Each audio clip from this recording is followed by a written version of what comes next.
पुडाची करंजी. खूप सारे पदर सुटलेले आणि खारीसारखी एकदम खुसखुशीत अशी ही करंजी होते. तुम्ही बघू शकताय सगळ्या करंज्यांना अगदी खारीसारखे पदर सुटलेले आहेत. आणि मुख्य म्हणजे ह्या करंज्यांना जास्त तेल लागत नाही. तुम्ही बघू शकता. आता आपण एक करंजी तोडून बघूयात.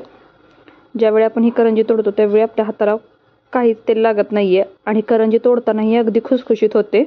चला तर मग याची रेसिपी बघूयात.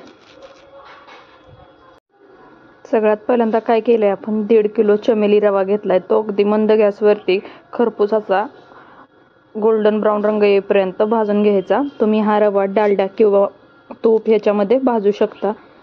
व्हिडिओत दाखवल्याप्रमाणे एकदम कमी गॅसवरती. गॅसची फ्लेम जर मोठी ठेवली तर रवा करपू शकतो. या पद्धतीने आपण सगळा रवा भाजून घेतलाय.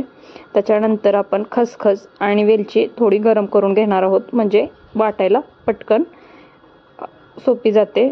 सुरुवातीला खसखस थोडीशी गरम झाली की वेलची गरम झाली की काढून घ्यायची आणि मिक्सरला वाटून घ्यायची. इथं रवाही आपला छान असा भाजून झालेला आहे सगळा. आता आहे साखरेचा नंबर. साखर आपण इथं व्हिडिओत दाखवल्याप्रमाणे 6 ग्लास इथं साखर घेतलेली आहे. शक्यतो करंजीच्या सारणामध्ये पिठी साखरचा वापर करतात, पण ह्या करंजीला आम्ही साखरेचा पाक तयार करणार आहोत आणि मग त्याचं सारण बनवणार आहोत. सारण बनवण्यासाठी आता सुरुवातीला आपण पाक तयार करून घेऊयात. त्याच्यामध्ये आपण 6 ग्लास साखर घेऊन साखर बुडेल इतपत पाणी घालून घेतलंय. आता जास्त कच्चाही नाही आणि जास्त पक्काही नाही, असा साखरेचा पाक तयार करून घेतलाय. आपला साखरेचा पाक तयार होतोय तोपर्यंत आपली वेलची पावडर आणि खसखस पावडर बनवून तयार झालेली आहे. इथं बघू शकताय पाक ही आपला होत आलाय. पाक झाला का नाही कसं ओळखायचं, एका बशीमध्ये पाणी घ्यायचं, त्याच्यामध्ये पाकाचे काही थेंब टाकून घ्यायचे. हलकाशी गोळी आली की आपला पाक तयार झालाय असं समजायचं. आणि ही प्रोसेस खूप फास्ट करायची, नाही तर त्याची साखर तयार होते. आता हा पाक आपला बघू शकता छान असा तयार झालाय. आता आपण जे खसखस आणि वेलची बारीक करून घेतले ते आपण भाजून घेतलेल्या रव्यावरती घालून घेणार आहोत आणि व्यवस्थित मिक्स करून तो रवा त्या पाकामध्ये घालून घेऊयात. गाठी न होता एकसारखं हलवत राहायचं. हे एकसारखं हलवताना या गाठी तुटल्या पाहिजे. तुम्ही बघू शकता व्हिडिओत दाखवल्याप्रमाणे हा रवा आपण सगळा त्यामध्ये घालून घेऊयात. सगळा रवा घालून झाल्यानंतर हे मिश्रण असं काहीसं थोडंसं पातळ दिसतं. ह्याला मुरायला आपण आता 1 तासभर ठेवून देऊयात. तोपर्यंत आपण पीठ मळून घेऊयात. त्यासाठी इथं आम्ही 1 किलो रवा आणि 1 किलो मैदा असं समप्रमाणात मैदा आणि रवा घेतलाय. त्याच्यावरती आपण कडकडीत असं मोहन घालून घेणार आहोत. मोहन म्हणजे काय, तूप किंवा तेल किंवा डालडा कडकडीत गरम करून त्याच्यावरती घालून घ्यायचं आणि थोडंसं थंड झालं की ते पिठाला व्यवस्थित चोळून घ्यायचं. तुम्ही बघू शकता आपण इथं मोहन घालून घेतल्यानंतर ते पीठ अगदी व्यवस्थित त्याच्यामध्ये मोहनामध्ये व्यवस्थित मिक्स करून घेतले आणि इथं थोडं थोडं करून आपण सगळं पीठ मळून घेऊयात. इथं 3 गोळे तयार झालेले आहेत. अगदी घट्टसर असं पीठ मळून घेतलेलं आहे. हे पीठ परत आपल्याला खलबत्ता किंवा मिक्सरमधून फिरवून घ्यायचं आहे. आता इथं खोबरंही आपल्याला हलकंसं भाजून घ्यायचं आहे, कारण सारण जरी जास्त दिवस राहिलं तरी त्या सारणाचा वास येत नाही, त्यासाठी हलकं खोबरं असं भाजून घ्यायचं आहे.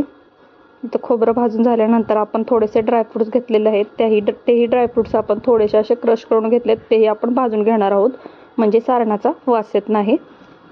आता खोबरं आणि ड्रायफ्रुट्स व्यवस्थित भाजून थंड झाल्यानंतर आपण जे मगाशी रव्यामध्ये पाक घालून घेतलेला तोही आता थंड झालाय. थंड झाल्यावरती ह्याच्यामध्ये खोबरं आणि जे ड्रायफ्रुट्स घेतलेत ते थंड झाल्यावरती ह्या रव्यामध्ये घालून घ्यायचा. पण हेही मिश्रण अगदी थंड हवं. आता इथं आपण बनवून घेतलेला आहे साटा, जो की आपल्याला ह्या ज्या आपण चपात्या लाटून घेतो अगदी पातळ अशा चपात्या लाटून घ्यायच्या आहेत. त्यातून आरपार खालचा ज्याच्यावरती लाटतोय ती बाजू दिसली पाहिजे इतपत पातळ ती चपाती हवी. त्याला आपण तो साटा लावून घेणार आहोत. 2-2 पोळ्यांचा आपण साटा लावून गोळ्या तयार करतोय. व्हिडिओत दाखवल्याप्रमाणे पातळ अशी चपाती लाटून घ्यायची.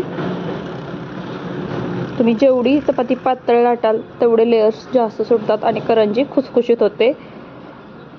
इथं आपली आता चपाती लाटून झालेली आहे. त्याला आता आपण साटा लावून घ्यायचा. साटा लावतानाही जास्त साटा लावायचं नाही, सगळीकडे समप्रमाणात साटा लागला पाहिजे. या पद्धतीनं आपण सगळीकडे साटा लावून घ्यायचा. एका चपातीला साटा लावून झाल्यानंतर त्याच्यावरती दुसरी चपाती ठेवून त्याचा रोल करत यायचं आणि त्याचे एकसारख्या आकाराचे सगळे गोळे तयार करून घ्यायचे. व्हिडिओत दाखवल्याप्रमाणे आपल्या गोळ्या हे तुम्ही बघू शकता, त्यालाही छान पदर सुटलेले आहेत. आणि व्हिडिओ दाखवल्याप्रमाणेच अशी करंजी हातावरतीच आपण भरून घ्यायची आहे. भरताना त्याला साईडून दूध लावायचं, म्हणजे त्याच्या कडा चिटकल्या जातील. अगदी व्यवस्थित दाबून असं चिटकून घ्यायचं, नाहीतर तेलात टाकल्यावरती ही करंजी फुटू शकते. त्यासाठी त्याच्या कडा व्यवस्थित नीट बंद करून घ्यायच्या. अगदी हलक्या हाताने हे बंद करून घ्यायचं. अशाच पद्धतीने आपण सगळ्या करंज्या तयार करून घेणार आहोत. ह्या करंज्या कशासाठी, तर लग्नाचा रुखवत, लग्नाची तयारी चालू झालेली आहे आणि पहिला पदार्थ रुखवतामध्ये आपण बनवला आहे करंजी. तुम्ही बघू शकता, लाटतानाही त्याला अगदी हलक्या हाताने लाटायचं आहे. आणि ती चपाती पलटी करून लाटायची नाही, जिथे आपण पारी लाटतोय ती एकच साईडनी त्याला लाटायचं आहे, म्हणजे त्याला लेअर सुटतात. आणि लाटून झाल्यानंतर त्याला सुरुवातीला साईडने दूध लावून घ्यायचं आणि हलक्या हाताने अगदी त्यामध्ये गच्च असं सारण भरून घ्यायचं.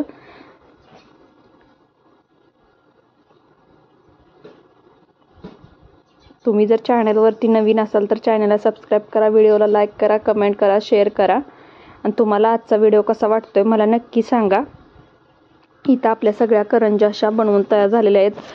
जास्तही करंज्या बनवून ठेवल्या नव्हत्या, कारण त्या लगेच सुकत होत्या. जेवढ्या 10-1 करंज्या होतात तेवढ्याच आम्ही लाटून घेत होतो. तेलात सोडल्यानंतर तुम्ही बघू शकता त्याला छान असे पदर सुटलेले आहेत. अगदी ही करंजी खारीसारखी खुसखुशीत होते. एक वेळ नक्की बनवून बघा. तुम्ही बघू शकता छान असा ह्याला गोल्डन रंग आला आहे.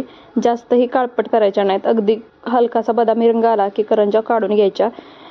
खारीसारख्या खुसखुशीत होतात.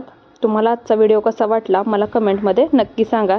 या सगळ्या करंज्या करायला आम्हाला रात्रीच्या 1 वाजलेले आहेत, पण सगळ्या करंज्या संपूर्णच आम्ही घेतल्या. आमच्या एकूण 200